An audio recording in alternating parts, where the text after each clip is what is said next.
penggerak, juga selaku CDP, Bapak Ibu guru yang mendampingi visi sekolah.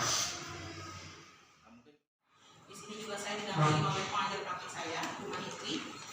Beliau bertugas di SMA N1 Tumbuku, saya hampir salah ya.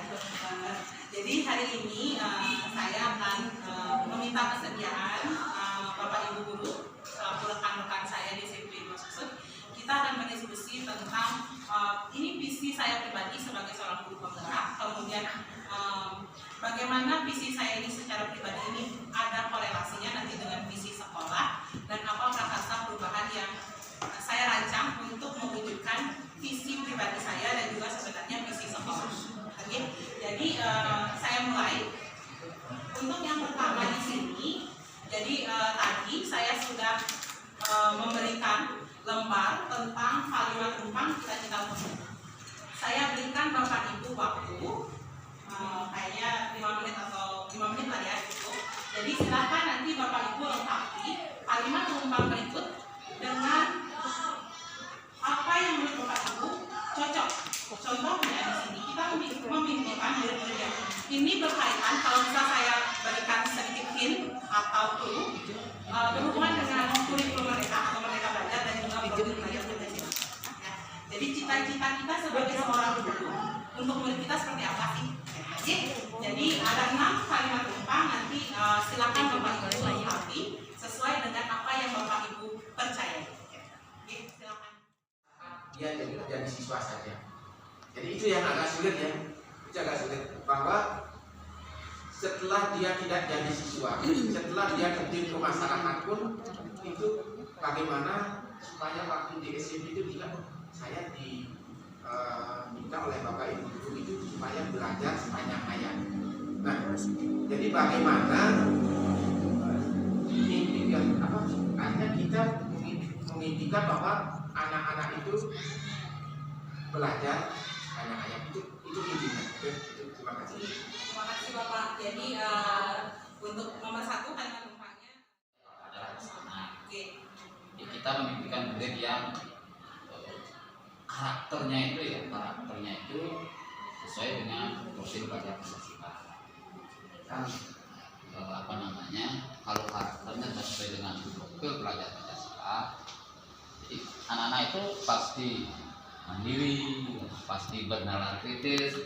Jadi saya kesana arahnya dari mungkin itu dulu ya, sebagai jawaban di awal.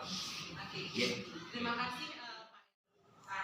Jadi muara dari profil belajar Pancasila dan juga tujuan pendidikan nasional kita adalah bagaimana kita menciptakan karakter anak-anak yang merupakan pelajar sepanjang hayat.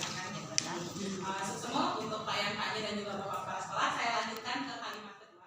Ini kan seperti impian ya, biar impian ini terwujud gimana? Tadi kalau kata Bu Samyu, kita siswa, guru, kepala sekolah, dan juga orang tua harus memiliki sifat yang peduli, sikap yang peduli.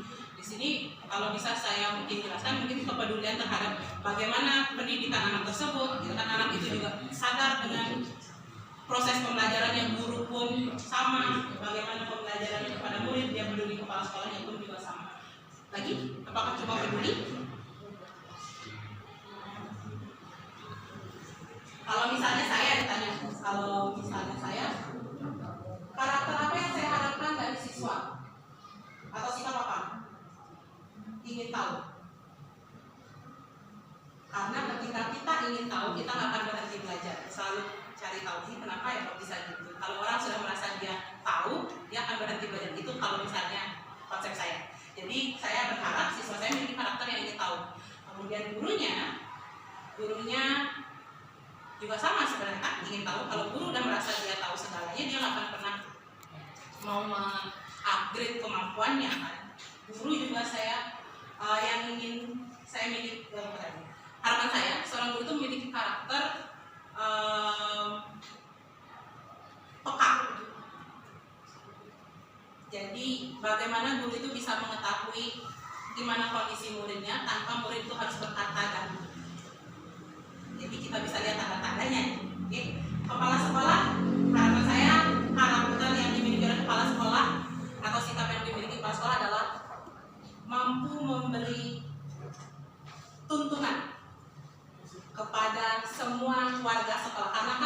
sebenarnya kepala sekolah ini adalah pemimpinnya kita ya. Jadi bagaimana kepala sekolah ini mampu memayungi kita. Kalau misalnya kita ada kekurangan bisa diarahkan, kalau misalnya ada yang sudah dimiliki oleh sekolah ini bisa dikuatkan seperti itu. Kalau orang tua, saya harapkan memiliki sifat atau karakter komunikatif.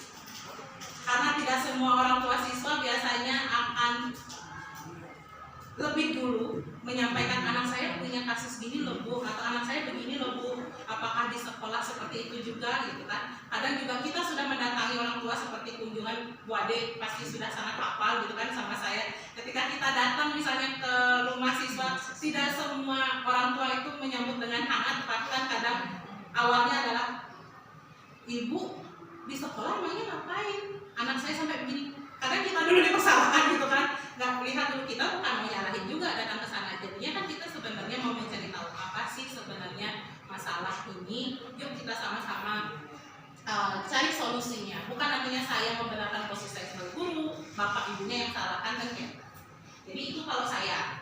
Mungkin teman-teman yang lain ada tambahan untuk apa sih karakter dari siswa, guru, kepala sekolah dan orang tua yang diharapkan dimiliki. Jadi impian kita untuk visi sekolah kita itu terwujud. Tadi kata Bu Sari udah berhenti. Kalau saya ingin tahu, ya, tidak berhenti belajar. Kemudian kalau kepala sekolah itu menuntun, kan TK-nya mah orang tuanya komunikatif. Kalau misalnya Bu Sri, ini juga waktu itu demonstrasi kontekstual deh, sama aksi nyata di 21.3. Tapi menurut yang seandainya saya jadi CGP lolos kemarin, barangkali ini saya cocok sekali, karena pengalaman saya selama jadi guru memang belum lama sih saya jadi guru, baru mau jalan 13 tahun gitu ya. Cenderung belajar teori yang banyak, ya materinya tidak pernah habis, berkembang terus gitu ya. Jadi kemarin saja dengan metode tanya jawab, anak sekarang cenderung kalau disuruh mencari jawaban malas nulis. Kemarin saya ngajar udah malu, saya bilang 2 anak aja di nulis di depan. Itu namanya apa? Introspeksi diri. Metode saya nggak cocok nih, bukan salah. Metode yang salah nih, nggak cocok metode saya. Saya kasih mereka. Maka ini intinya ini, coba cari jawabannya. Udah lakukan hanya jawab. Anak baca dulu, karena kebanyakan sekali lagi anak itu cuma bukannya pegang gadget, dia akan belajar. Sehingga cara saya memotivasi, coba itu metode. Materi ini coba anak cari jawabannya, kita tanya jawab, belajar dulu baca. Mereka tidak ada yang tulis, sehingga temannya hanya beberapa sih, tidak semua. Anak yang pintar memang aktif. Kemudian karena melihat ada yang tidur, sebentar nanti ininya dikumpul ya. Aduh, maaf loh saya belum. Akhirnya mereka tidak nulis. Nah, kemudian diubahlah. Ya, di kelas lain juga terjadi seperti itu. Yang membahas mereka buat presentasi kelompok. Anak cari contohnya materi ini. Apa contoh realnya di masyarakat? Ya, di buku sudah ada 1 contoh. Cari yang sama. Yang tadi dia ngajar di kelas B. Banyak sekali mereka dapat contoh dan mereka mau menulis. Cara saya tahu kalau yang namanya kerja kelompok siapa yang pintar pasti itu dibebankan. Sekarang yang pecah, siapa jadi pemimpin kelompok, pecahlah materi ini, berikan mereka tanggung jawab. Berarti saat presentasi kalau bagian ini tidak ada, dia tidak bisa. Ya makanya kalau sekali lagi kalau saya jadi CGP ini bagus sekali, pas dengan barangkali visi misi saya pas. Itu menurut saya. Ya, makasih untuk Bu Sri. Jadi ya benar. Kalau misalnya sama juga saya, mungkin sharing aja nih Bapak Ibu. Kalau misalnya dibilang 1 RPP itu patokannya kayak gini, bagi saya nggak ada patokan.